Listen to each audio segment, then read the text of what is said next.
Magandang hapon sa ating lahat.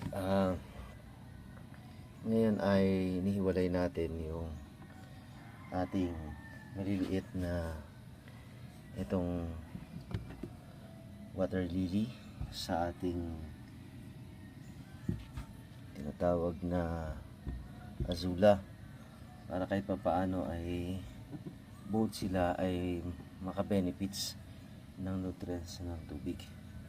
Comment lang po, ang ginamit ko po ay almost 50% ng umulan kasi ngayon dito sa amin. Kaya ang ginawa ko, nagmix ako ng fresh water tsaka rain water dito sa ating kanilang itong nilalagyan ko ngayon, para kahit pa paano may iiwas or yung combination ng water lang naman din. And then kung babagay siya, titignan natin kasi dadami yan eh. So palalagoy natin siya. Ang sekreto pala dito sa pagpapalago ng azula ay pwede kang maglagay ng pataba. Nabinigyan ako ng idea. Natural na pwedeng magpalago sa mga azula natin ay katulad ng mga dumi ng hayop, katulad ng dumi ng baka o kalabaw.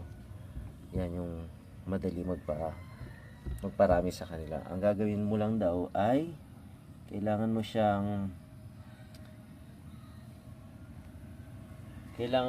ilagay sa isang lalagyan na hindi siya totally, pag nilagay mo ay mawawash out na siya or madaling maturog.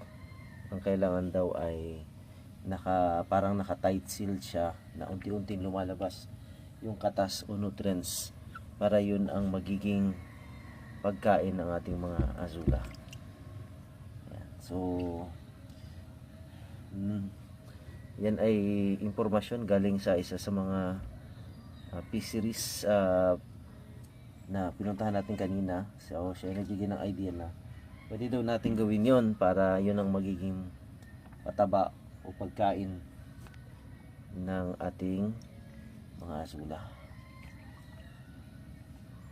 So paparami tayo nito para ito yung magiging silbing alternative na oxygen, na makapagbigay ng oxygen at shading na rin sa ating mga crayfish.